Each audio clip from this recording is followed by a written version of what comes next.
everybody, it's Edward, and welcome back to Highway Blossoms. Right then, last we left off, we're in a candy shop, and there's a named character. I'm still confused about what's going to happen with that. I mean, so far, the only other named characters have been that couple from the national park, and of course, the trio of very interesting people that I'd like to see come back at some point. They were fun. Anyway, oh yeah? Oh fuck. A stack of postcards sit with a credit card machine. She hands me one. If you buy 10 more bags, you get one for free. 10 more bags. I try to imagine how much candy that would be. You need a wheelbarrow to haul it all out. Cassie laughs, probably my expression. Yeah, we haven't had many people spring for that one. It's a bit fucking ridiculous, yes. You'd probably want to lower it a little more and you might get more takers. The person I'm buying this stuff for probably would if she were here. This'll probably be gone by tonight. I gesture at the bag still sitting on the scale. Shopping for your sister or now my girlfriend? I shout out the words, seeing how it sounds in relationship to Marina. Okay. What? As expected, it makes my heart skip a beat. Wait, did I read that? Seeing how it sounds in relation to me. Okay. As expected, it makes my heart skip a beat. During that beat, I feel like I see the shopkeeper's face fall. Just for a second. Yeah? Lucky girl. Thanks. I don't know if she means because of the candy or because of me. After ringing up my bag, she dumps them into an even larger bag. That seems unnecessary, but I guess it makes them easy to carry. Yeah, that's why it's necessary, yes. She passes me the candy as well as the receipt. Have a good day. Try the peach rings. They're my favorite. I will. Have a nice day, too. The girl waves as I leave the store. Okay. I'm expecting something to be on the receipt now, because to name a character, have them in one scene, then have them disappear, kind of seems pointless. She factors into this somehow, some way, even if it's a bit minor. She has a purpose as a character. Outside, I checked the receipt since I wasn't really listening to the total. It looks like she didn't even charge me for the smaller bag. I glanced back inside, but she disappeared into the back room. I guess that answers my earlier question.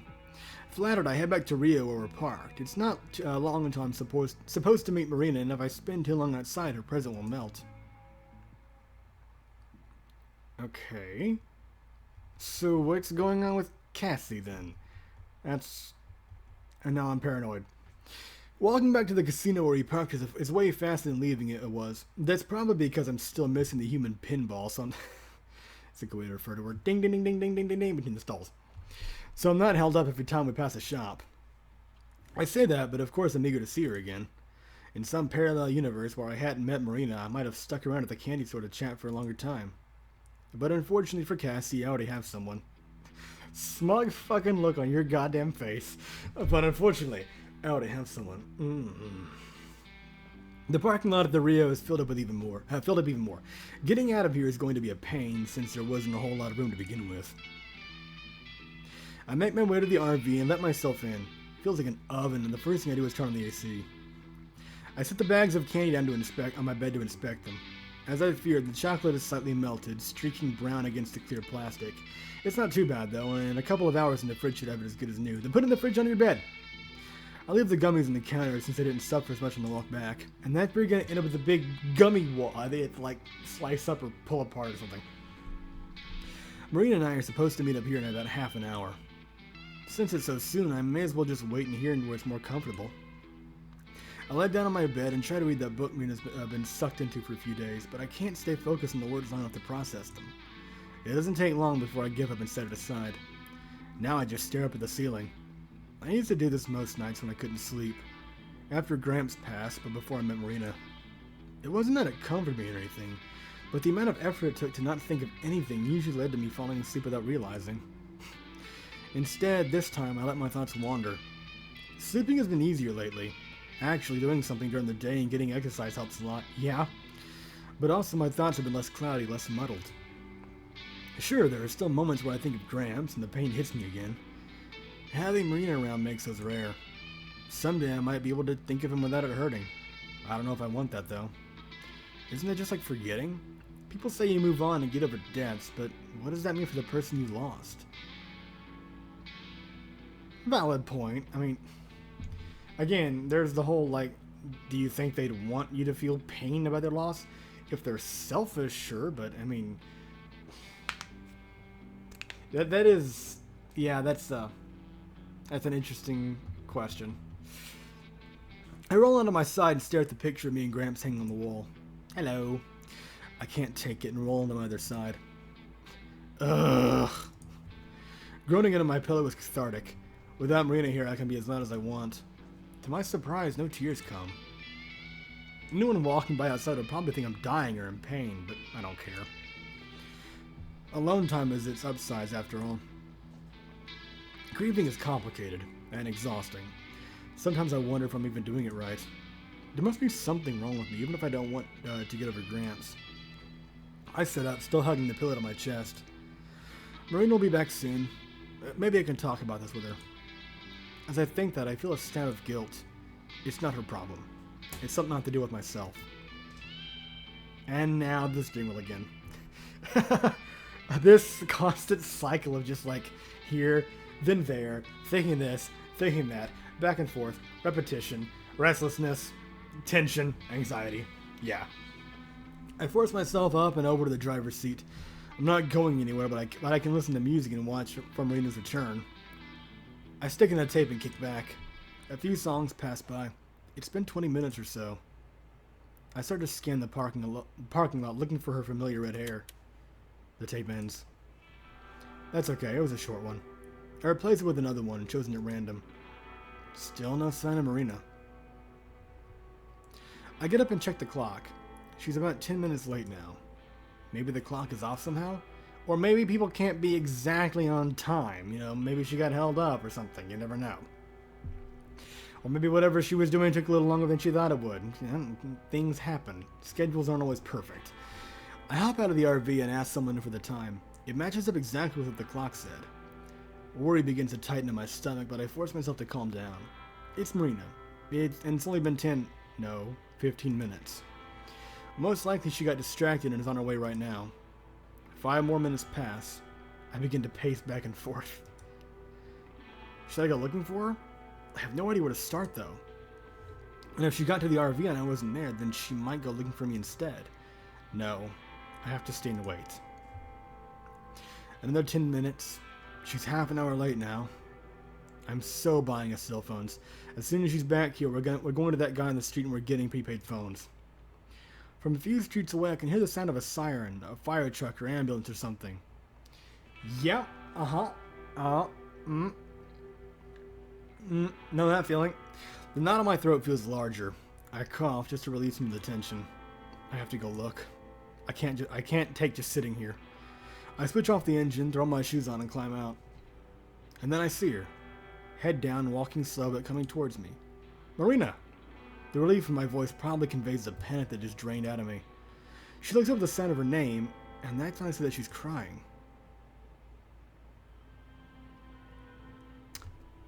Okay, the first two things that come to mind are either A, something happened to the picture, or something happened to the statue she bought.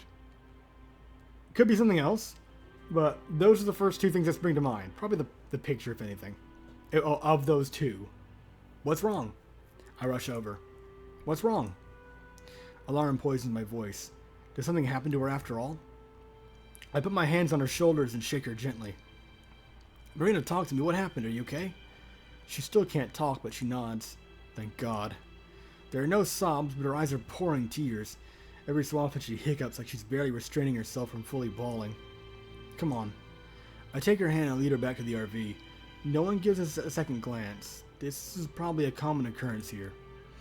Marina silently follows me to the RV. I lead her to my bed and have her sit down. I sit beside her. Alternating between rubbing her back and her shoulders, I try to get her to calm down. Slowly, her breathing slows to normal. When I offer her a tissue, she blows her nose, loudly. Then she takes a few more to wipe her eyes. Rather than prod her more, I wait, even though it takes all my self-control. After a shuddery breath, she looks at me, eyes still watering. I messed up, Amber. Bad. How? Her breath catches again and she sobs. It's hoarse and seems to take her by surprise. I immediately rub her shoulders again. And then there's a knock at the RV door. What the hell? I stand up, but I can't see who it is from here. I'll be right back. I unlock the front door and open it to an all too familiar face.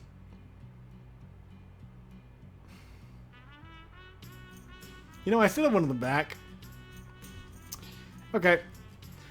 It's time to pay up. I shut the door. Okay. And then the music cuts off too when she shows. That's good. That's real good. Before it's even fully latched, Mariah starts to pound on the door. I lock it and head back to Marina. Let them in. Huh? Go let them in. It's Mariah, right? Yeah, but how did you... Wait, does this have something to do with... Marina nods. With a bad feeling about it all, I go back to the door, which is still suffering Mariah's assault. I open and step back so they can enter. Mariah storms in with a huff, acting like always as if she owns the place. And there's... Yep. Joseph and Tess file in after her. Joseph gives me a smile and a small shake of the head. Sorry. He says it so quietly that I don't think anyone else hears. I figure I'll find out why he's apologizing here in a second. Like a conqueror, Mariah marches over to Marina and jabs a finger in her face. Time to pay up, dits. In 2 large steps, I move between the two of them. Okay, what the hell happened? Didn't you hear? I was about to when you attacked my front door. Well, allow me to deliver the bad news then. Sis stole Marina's gold. What? Did not. It's impossible to figure out anything. Marina's crying too hard to talk, and Mariah's just yelling nonsense like always. I turn to Joe, who's keeping a safe distance along with Tess. Can you please explain? Sure. Mary ended up making Marina a bet for all the gold, but she lost. It was a pretty silly thing, and I told her to just let it go, but here we are. I'm equal parts amused and disgusted that Joseph uses the same nickname for Mariah that I do for Marina. Come to think of it, I'm not sure that I ever noticed how familiar their names are. A bet's a bet, and she lost fair and square. I don't think it was fair. Oh, that's Tess. The odds were kinda in your favor. I turned to Marina, the only other person whose opinion really matters to me. Was it fair? Slowly, she nods. What game did you play? Poker. I glare at Mariah, who at least has the shame to look away. Anyone who spent more than a minute around Marina would know that there's no way she could keep a straight face. I sigh and sit down in the bed beside Marina. I wrap an arm around her. She leans into me, eyes moist. You know you can only take half the treasure, right? Marina and I split it equally, so she couldn't bet away my half. That wasn't a deal. That's the only deal she could have made. But... Oh, but... I'll bet you my half against hers. Amber, no! I squeeze her affectionately, but I shake my head. Okay, this is getting interesting. It's fine. I stand and go to where we've been stashing the gold. I pull out the box of nuggets and open it so Mariah can see. Her eyes light up and she licks her lips. I snap the box shut. Fine, but we're not playing poker. Oh yeah? What game then? She thinks about it for a moment. Blackjack. Yeah, okay. Seriously? Blackjack is more about luck than it is skill, which is probably why she chose it. I'm not that great at poker though, so blackjack might be the most fair game we could play. I wonder why Mariah suggested it though. Maybe she expects me to win at poker. If that's the case, then the mind games have already begun. Fine, it's a bet. Marina stopped crying. Her breath still comes in little spurts, but she's mostly in control of herself. She tugs at my shirt. Amber, really, you don't have to do this. I screwed up. It's okay, I'll fix it. That's what I'm here for, right? Smug fucking... I can't read the look on her face, the one that vanishes after a split second. Okay. Facing Mariah again, I put the gold away. Where will you play? There's not enough room here. There's a casino close by down the street from this one. You can do it there. I'm not old enough to gamble, not legally at least. She shrugs. Doesn't matter. This place won't check your ID. Probably gonna be closed down within a year. I don't like the sound of that. Yeah, I feel like I'm being set up. It's true, it's where we played. Really? Yeah, they had like party rooms that were empty. We used one of those. I've never heard of anything like this place, but if they let Marina in, they'll probably let me in too. I'd also feel better about playing with cards that I know Mariah won't have messed with. Fine. Tell me how to get there and I'll meet you in a little bit. She gives me directions as well as the name of the building. Worst case, Marina can probably help find it. Maybe. I can at Marina's half of the gold and put it into one of the boxes before handing to Mariah, who snatches it from my grip. Enjoy, because this is the only time you'll get to touch a treasure. With a, with a final sneer, Mariah leads her troop out of the RV. Joseph still looks pretty sorry about the whole thing. The door slams shut and we're left in silence. And that's a good enough place as any to end this episode. Thank you very much for watching. I hope you enjoyed, and I'll see you next time.